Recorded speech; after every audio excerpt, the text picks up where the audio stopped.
بسم اللہ الرحمن الرحیم۔ السلام علیکم دوستو، آپ کی خدمت میں لے کر حاضر ہوئے ہیں حضرت مولانا قاری محمد حنیف صاحب ملتانی کا خوبصورت بیان۔ جی ہاں دوستو، اس بیان کا عنوان ہے شب قدر کی فضیلت، اور شب قدر ایک ایسی رات ہے جو 1000 مہینوں سے زیادہ افضل ہے۔ وہ دوستو بڑا ہی خوبصورت بیان ہے۔ چلیے آپ کو لیے چلتے ہیں بیان کی جانب، لیکن اس سے پہلے آپ ہمارے چینل پر نئے ہیں تو ویڈیو کو لائک کر دیں اور چینل کو کریں سبسکرائب۔ چلیے ہم آپ کو لیے چلتے ہیں بیان کی جانب، جس کا عنوان ہے شب قدر کی فضیلت۔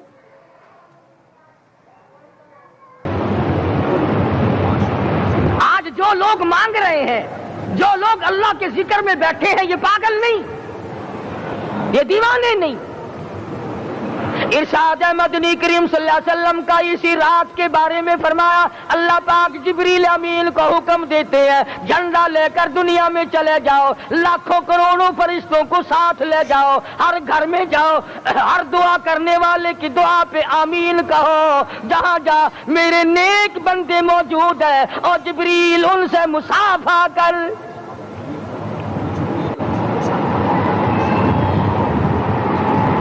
قسم کا آدمی آج بھی محروم ہے، مرد بھی عورتیں بھی کان کھول کر سن لیں، 4 قسم کے آدمی آج کی رات بھی اللہ کی رحمت سے محروم ہے، شب قدر کی برکتوں سے محروم ہے، سعادتوں سے محروم ہے، رمضان کی خوشبختیوں سے محروم ہے۔ 4 قسم کا آدمی۔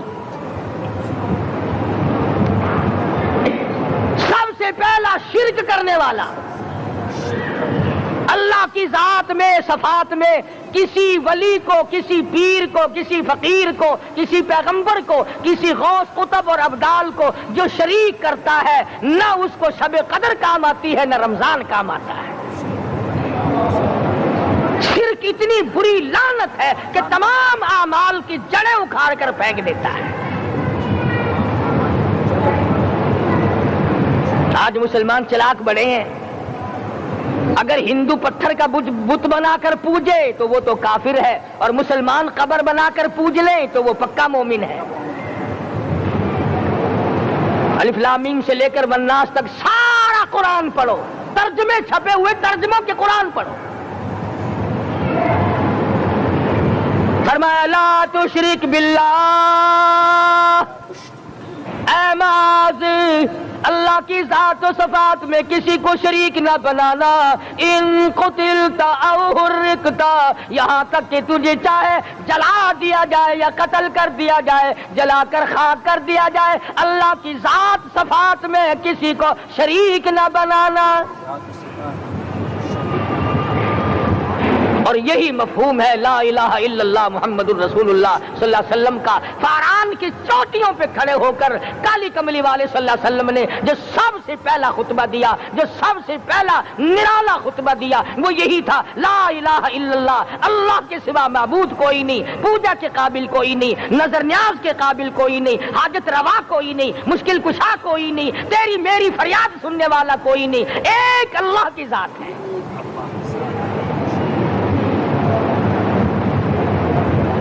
آج تو لوگ درختوں کی پوجا الگ کرتے ہیں، پانی کی پوجا الگ کرتے ہیں، قبروں کی پوجا الگ کرتے ہیں، اور پھر مومن کے مومن ہیں۔ تو 4 قسم کے آدمی اس رات میں بھی اللہ کی رحمت سے محروم ہے۔ سب سے پہلا شرک کرنے والا، دوسرے نمبر پہ جس کے گھر میں کتا ہو یا خنزیر ہو، شوقیہ کتا یا خنزیر پال رکھا ہو۔ تیسرے نمبر پر وہ مرد عورت جو بدکاری بدماشی کر کے بے غسلے پڑے ہوں، اس گھر میں جبریل یا کوئی رحمت کا فرشتہ آج دریائے کرم بہ رہا ہے پھر بھی نہیں جاتے۔ اور چوتھے نمبر والا جو مسئلہ ہے، اس میں ایسا معلوم ہوتا ہے کہ ہمارے کسی کے گھر میں بھی فرشتے نہیں جائیں گے۔ اب پہلے 3 نمبروں میں تو آپ خوش ہو گئے ہوں گے کہ الحمدللہ کافی سارے لوگ ہیں جو شرک نہیں کرتے یا کتا خنزیر نہیں پالتے، الحمدللہ نیک لوگ ہیں، اچھی نسل ہے، شرافت والے ہیں، بدکاری بدماشی زنا بھی نہیں کرتے۔ مگر چوتھا جرم ایسا ہے کہ وہ عام لوگ کرتے ہیں اور عام گھر محروم رہ جاتے ہیں، اور وہ ہے شوقیہ تصویر گھر میں رکھنا۔ ایک لڑکا اٹھتا ہے گھر میں، کبھی کسی کی تصویر لگا لیتا ہے، کبھی کسی کی تصویر لگا لیتا ہے۔ ایک لڑکے نے جو حرکت کی سارا گھر محروم ہو گیا اللہ کی رحمت سے۔ شب قدر والی رات میں، لیلۃ القدر کی رات میں، نجات والی رات میں، کامیابی والی رات میں، رستگاری والی رات میں، اللہ کی رحمت والی رات میں، بخشش والی رات میں، آج کی رات میں اللہ پاک کروڑوں آدمیوں کو دوزخ سے نکال کر جنت کا داخلہ عطا فرمائیں گے۔ یہ 4 قسم کے آدمی پھر بھی محروم ہیں۔ اپنے آپ کو بچانے کی کوشش کرو، عام رحمت برسے پھر بھی اگر محروم رہ جائے کتنی بری بات ہے۔ امام فخر الدین رازی رحمت اللہ علیہ نے لکھا ہے کہ شب قدر کی عبادت اگر ایک رات کسی کو مل جائے تو 83 سال 4 مہینے مستقل عبادت میں گزارنے کا ثواب ملتا ہے۔ اسی کو فرمایا اِنَّا أَنزَلْنَاهُ فِي لَيْلَةِ الْقَدْرِ وَمَا أَدْرَاكَ مَا لَيْلَةُ الْقَدْرِ۔ یہ وہ برکت والی رات ہے، یہ وہ رحمت والی رات ہے، اور لوگوں مانگنے والی رات ہے، جھولی پھیلانے والی رات ہے، بگڑی بنوانے والی رات ہے، اجڑوں کو بسانے والی رات ہے، بچھڑوں کو ملانے والی رات ہے، اللہ کا دروازہ کھٹکھٹانے والی رات ہے، اللہ کے آسمان کی طرف سے آوازیں آتی ہیں مانگو کیا مانگتے ہو، وہ رات ہے۔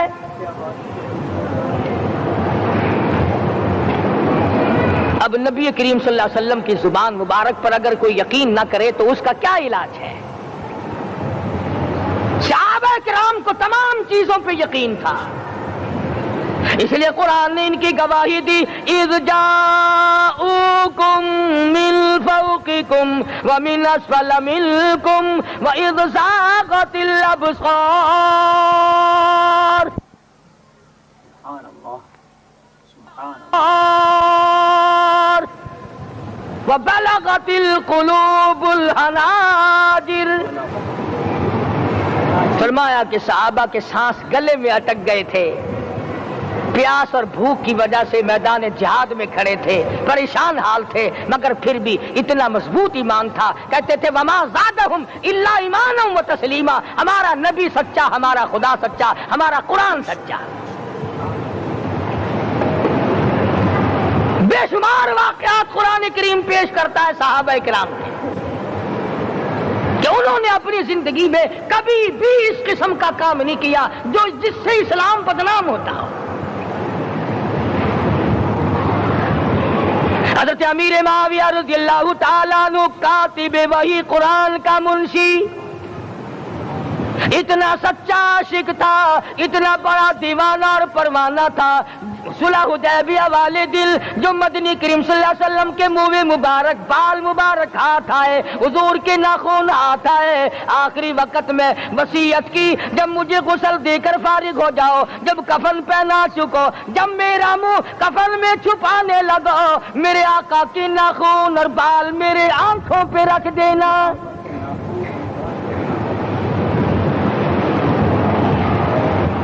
اس قدر جذبہ تھا ان حضرات میں، اور نماز کبھی کسی صحابی نے قضا نہیں کی۔ آج کا مسلمان تو کسی معاملے میں بھی نہیں ڈرتا۔ حضور صلی اللہ علیہ وسلم نے مقروض میت کی نماز جنازہ کبھی نہیں پڑھائی۔ آج جس نے کسی کا قرضہ دینا ہو وہ پرواہ ہی نہیں کرتا، نہ موت سے ڈرتا ہے، نہ قبر سے ڈرتا ہے، نہ حشر سے ڈرتا ہے، نہ اللہ کے عذاب سے ڈرتا ہے۔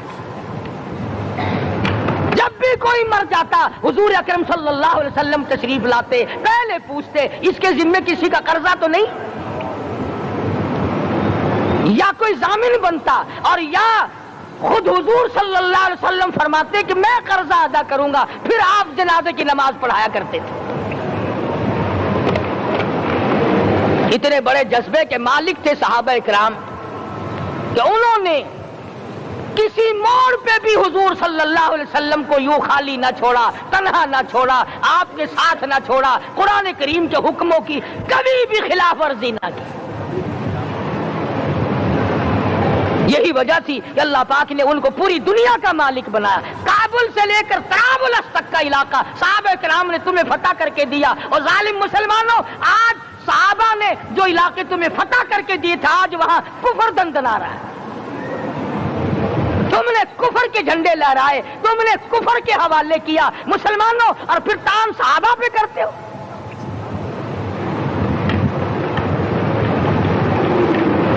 آج کی رات کے بارے میں قرآن کریم فیصلہ کرتا ہے، فرمایا لیلۃ القدر خیر من الف شہر. 1000 مہینوں سے بہتر ایک رات عطا ہو گئی. اللہ کے لاڈلے نبی حضرت محمد الرسول اللہ سب کا جو صلی اللہ علیہ وسلم کو رنج ہوا، میری امت کی عمریں کم ہیں، پہلی امتوں کے لوگ بازی لے جائیں گے، ان کی نیکیاں بڑھ جائیں گی. اللہ پاک نے فرمایا میرے محبوب غمزدہ نہ ہو، پریشان نہ ہو، میں نے تیری امت کو ایک رات ایسی دے دی جو 1000 مہینوں سے بہتر ہے. مگر آج کی رات میں کون سے سینما بند ہو گئے؟ آج کی رات میں لوگوں نے کون سا جوا کھیلنا چھوڑ دیا؟ آج کی رات میں کون سے لوگوں نے روزے رکھ کر عبادت میں نیت باندھ لی؟ الحمدللہ نیکی کرنے والوں کی بھی کمی نہیں، مگر بغاوت کرنے والوں کی بھی تختے زمین پہ کمی نہیں. خدا کہتا مانگو، کیا مانگتے ہو؟ ہم کہتے ہیں نہیں، ہمیں ضرورت ہی نہیں. فرمایا تنزل الملائکۃ والروح فیہا بإذن ربہم من کل امر سلام. جبریل آسمان سے آئے، کروڑوں لاکھوں فرشتے آئے، عرش عظیم کو چھوڑ کر فرشتے تیری عبادت کو دیکھنے آئے، بیت المعمور کی عبادت کو چھوڑ کر فرشتے تیری دعا پہ آمین کہنے آئے. تو سویا ہوا ہے، ایک ہی فکر ہے کہ مجھے عید کے لیے جوتے لانے ہیں، کپڑے سلوانے ہیں، فلاں چیز کرنی، اور یہ فکر نہیں کہ ایسا نہ ہو اگر رمضان میں میری نجات نہ ہوئی تو میں مارا جاؤں گا. اس کی ذات بڑی بے نیاز ہے، وہ جب کسی کو نوازتا ہے تو یوں ہی نوازتا ہے. اللہ اکبر. ساری ساری رات رونے والے لوگ، فرمایا والذین یبیتون لربہم سجدا وقیاما، وہ لوگ کامیاب ہیں جن کی راتیں سجدوں میں بیت گئی.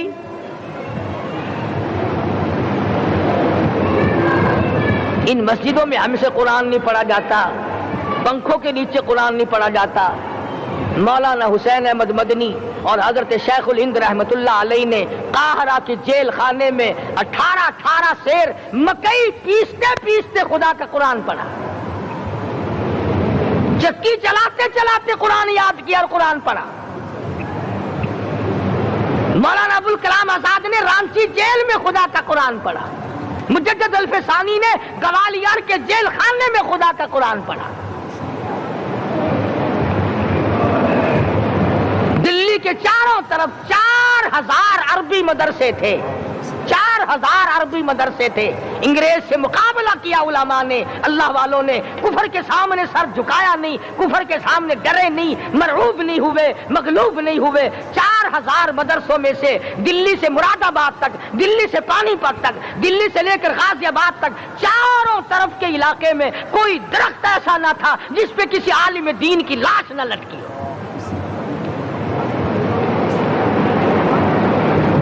اسلام کی حفاظت بابو نے نہیں کی، اسلام کی حفاظت انگریزی خانوں نے نہیں کی، بوریا نشینوں نے کی ہے، مسجد میں بیٹھنے والوں نے کی ہے، لوٹے سے وضو کرنے والوں نے کی ہے، سوکھے ٹکڑے کھانے والوں نے قرآن کی حفاظت کی ہے، انگریزی خانوں نے نہیں کی ہے.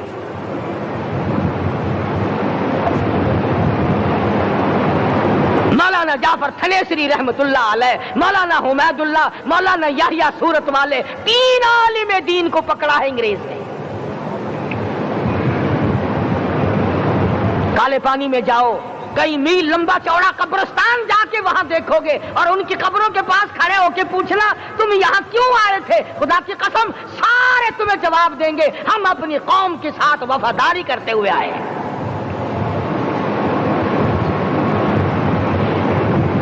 پیروں میں بیڑیاں ہیں،